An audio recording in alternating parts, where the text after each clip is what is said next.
Okay, so we identified a broad structure with pullbacks. Very broad, very basic, but it's nice to sometimes give your trading style a little bit of boundaries and a little bit of focus. So we've got 1, 2, 3. So how do we get involved in each one of those pullbacks? Now, generally speaking, the probability of the market continuing diminishes the number of pullbacks you've had. Again, simplifying things, but as I said, if you're on the third, fourth, fifth, sixth pullback, you really want to be careful because that trend has been going a long time. It's due some sort of unwinding. It's due to perhaps pull in a few sellers. So the first pullback you get is generally going to be the shortest. It's generally going to be, in terms of time, it's generally going to be the shortest or smallest in terms of number of ticks or number of percentage wise if you want to on a daily chart, and it's going to be the one that has the most probability of working. Now, obviously, the first scenario you have to have, or the first filter you have to have, is that you've identified momentum. In this case, we've seen a good opening drive on the DAX and it's starting to pull down lower. How are we going to time the long entry on this pullback, and where exactly are we going to put our stop? Again, personal experience here, no advice given, just use it as whatever, whether you want to use it as a guide or whether you want to do whatever you want with it. This is just my approach to it, and it's kind of worked okay for me over the years, and I'll share it with you now. The idea for me is that I want to see a couple of things. Number one, I want to see the strength of drive. The other one I want to see is how far back, we talk about this quite a lot in various scenarios, how far into the initial drive does the pullback excursion happen. So if that's the initial drive there, how far does this encroach into the drive territory? Generally speaking, if we start going below this 50% level into this zone here, I'm not interested. For me, that becomes more of a choppy trading environment, and I'm going to use a different strategy. I'm not going to use my trend strategy.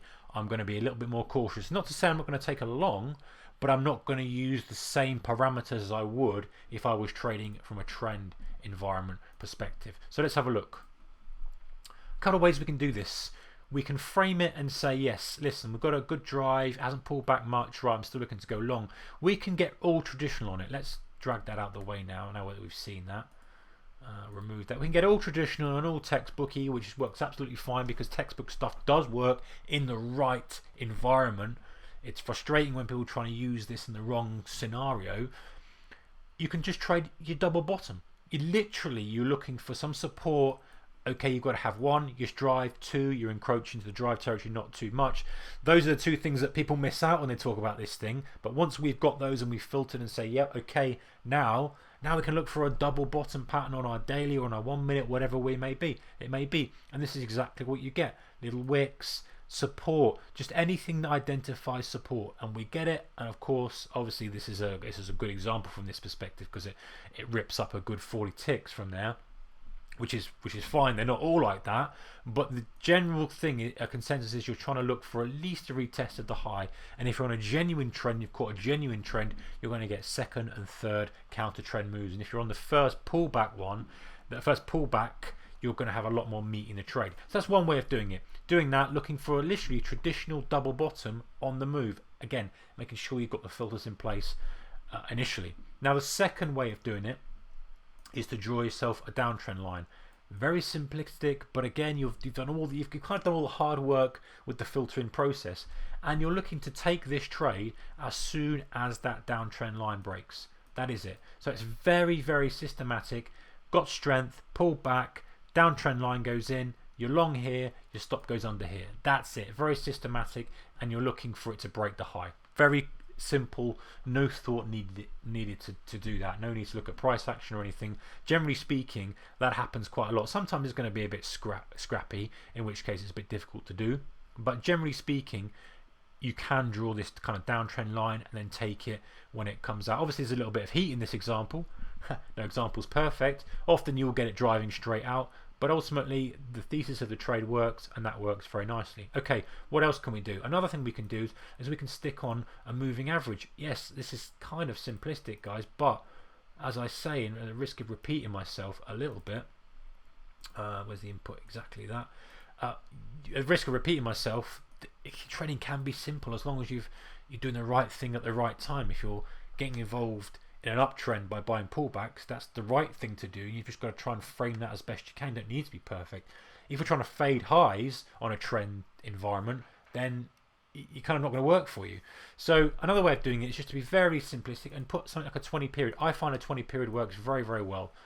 In this scenario, it's not so clean. Admittedly, it's not so clean, but there's still not much heat. So you're buying as you just test that 20 period. So it would be 12,753 in this scenario, and you've got to kind of use an arbitrary stop on this. You've got to kind of say, listen, what am I prepared to risk? Maybe I'm going to risk 20 ticks, maybe I'm going to risk 15 ticks, or whatever it may be. You've got to look at that and again structure it depending on how big the move is. You obviously don't want it to go more than 50%. If you're looking for more of a swing trade from this, by all means take your high, your low, take your 20 period buy and have your stop under the 50%. Okay, it's a broader, wider stop, but obviously if you're looking for a swing trade or a whole day's move, you're going to get reward from that to make that count. So that's a very simple way of getting involved as well. 20 period moving average, wait for the tag and then get involved in that. And actually if we can see if there's anything cleaner, I don't want to cherry pick, but if we find something, you can see actually how good the 20 period is at hugging the trend sometimes, specifically on a 1 minute, and the same on a daily chart as well. It works very nicely on a daily chart. But the theory of that is it's just allowing the price to unwind a little bit.